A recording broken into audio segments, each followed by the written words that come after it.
So dear students, करते हैं next question. Question कह रहा है astronomical telescope has objective and eyepiece of focal length 40 centimetre and 4 centimetre respectively.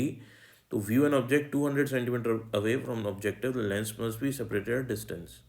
तो concept पे चलते हैं। पहले देखो, ये अपना है टेलीस्कोप, ठीक है ना, रिफ्रैक्टिंग टेलीस्कोप। ऑब्जेक्टिव लेंस है और एक आई पीस है। ऑब्जेक्ट कहाँ पे अपना, ऑब्जेक्ट अगर इन्फिनिटी, इन जनरल ऑब्जेक्ट अपना इन्फिनिटी पे होता है। इमेज कहाँ बनती है, अगर ऑब्जेक्ट इन्फिनिटी पे है तो इमेज ऑब्जेक्टिव लेंस के फोकल लेंथ पे बनेगी यहाँ पे। और ये वाली जो पोजीशन होनी चाहिए, जो मेरी इमेज बनेगी I1, ये जो इमेज होगी ये आई पीस के लिए ऑब्जेक्ट का काम करेगी। और ये वाला जो पोजीशन होगा, ये जो डिस्टेंस होगा, ये एफ ई के बराबर होगा, यानी कि focal length of eyepiece. अब क्योंकि ये जो ऑब्जेक्ट है, ये जो ऑब्जेक्ट है आई पीस के लिए कहाँ पे रखा हुआ है, उसके फोकल लेंथ पे रखा हुआ है। कहाँ पे रखा हुआ है, उसके फोकल लेंथ पे रखा हुआ है। तो ये जो आई पीस है, ये इस ऑब्जेक्ट को, इसकी इमेज कहाँ प्रोड्यूस करता है, फिर से इन्फिनिटी पे। ये कब की बात है, ये बात है नॉर्मल एडजस्टमेंट की, जब हमने इस पूरे सिस्टम को नॉर्मल एडजस्टमेंट में रखा हुआ है। तो क्वेश्चन ने नॉर्मल एडजस्टमेंट के बारे में बोला नहीं है, जब नहीं बोलते तो हम नॉर्मल एडजस्टमेंट ही मानते हैं। आई बात समझ में।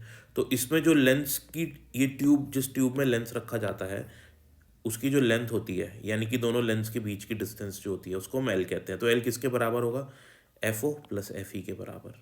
अब क्वेश्चन को देखो क्या कह रहा है। क्वेश्चन कह रहा है कि आपका आई पीस और फोकल लेंथ, जो आई पीस है ऑब्जेक्टिव पीस है, उसके ऑब्जेक्टिव की तो फोकल लेंथ है 40, आई पीस की फोकल लेंथ है 4। अब आपका जो ऑब्जेक्ट है वो 200 सेंटीमीटर दूर है, इन्फिनिटी पे नहीं है। आई बात समझ में। तो अब आपका जो ऑब्जेक्ट है वो इन्फिनिटी पे क्वेश्चन ने नहीं दिया, तो क्वेश्चन को थोड़ा सा चेंज कर दिया। बच्चे घबरा जाते हैं, इस पर घबराने की जरूरत ही नहीं है, अपन को तो एल निकालना है ना। तो अब नॉर्मल एडजस्टमेंट में ही एल निकालना है अपन को। समझ में आई बात। अब क्योंकि हमारा ऑब्जेक्ट इन्फिनिटी पे नहीं है, कुछ 200 सेंटीमीटर पे ऑब्जेक्ट रखा है, तो उसकी इमेज इस लेंस के फोकल लेंथ पे तो नहीं बनेगी। आई बात समझ में, कहीं पे भी बनेगी। सपोज यहाँ पे बनती है कोई वी नॉट पोजीशन मान लेते हैं अपन को, वी हो, ठीक है ना। तो सपोज ये वाली यहाँ पे बनती है इमेज, और ये फोकल लेंथ नहीं है, ये यहाँ पे वी ओ पे बनती है इमेज, है ना, क्योंकि ऑब्जेक्ट कहाँ रखा हुआ अपना 200 सेंटीमीटर पे रखा हुआ है, इस साइड पे, यहाँ पे कहीं रखा हुआ है ऐसे। तो इमेज कहीं यहाँ पे बनती है, कितनी दूर, वी नॉट डिस्टेंस दूर। बट ये वाली जो डिस्टेंस होनी चाहिए आई पीस के लिए, उसकी फोकल लेंथ के बराबर होनी चाहिए, क्योंकि फिर अल्टीमेटली फाइनल इमेज कहाँ बननी चाहिए, इन्फिनिटी में बननी चाहिए फॉर नॉर्मल एडजस्टमेंट।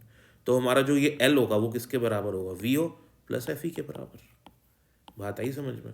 और वी ओ मैं इजीली निकाल सकता हूँ, क्योंकि ऑब्जेक्ट डिस्टेंस पता है, फोकल लेंथ पता है, तो इमेज की पोजीशन निकल जाएगी, है ना।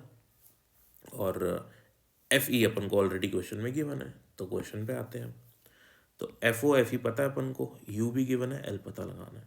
तो एल का जो फॉर्मूला, इस क्योंकि अब यहाँ पे ना सिचुएशन चेंज हो चुकी है, तो यहाँ पे जो एल का फॉर्मूला बनेगा वो बनेगा V O plus F E. क्यों बनेगा ये मैंने आपको डायग्राम से समझा दिया, ठीक है ना। अगर हमारा ऑब्जेक्ट इन्फिनिटी पे होता तो एफ ओ एफ ई आ जाता है यहाँ पे, लेकिन क्योंकि हमारा ऑब्जेक्ट इन्फिनिटी पे नहीं है तो V O plus F E आएगा। तो हम वी ओ निकाल लेंगे। वी ओ निकालने का तो बहुत आसान तरीका, लेंस फॉर्मूला लगाओ, 1/VO minus 1/UO equals to 1/FO, ठीक है। यूओ माइनस होगा क्योंकि लेफ्ट साइड पे रखा है, तो -200 आ जाएगा। फोकल लेंथ जो होगी वो पॉजिटिव होगी क्योंकि कॉन्वेक्स लेंस है। वीओ की वैल्यू सॉल्व करके 50 आ जाएगी, ठीक है ना। और हमको 50 यहाँ पे सब्सटीट्यूट करना है। ध्यान रखो अपन को तो लेंथ निकालनी है, तो -50 मत सब्सटीट्यूट कर देना अगर बाई चांस माइनस आए तो। ये सारे मॉड्यूलस होते हैं, आई बात समझ में। तो इधर 50 सब्सटीट्यूट करेंगे, सॉरी इधर 50 आ जाएगा आपका, और यहाँ पे आपका आ जाएगा 4, ठीक है।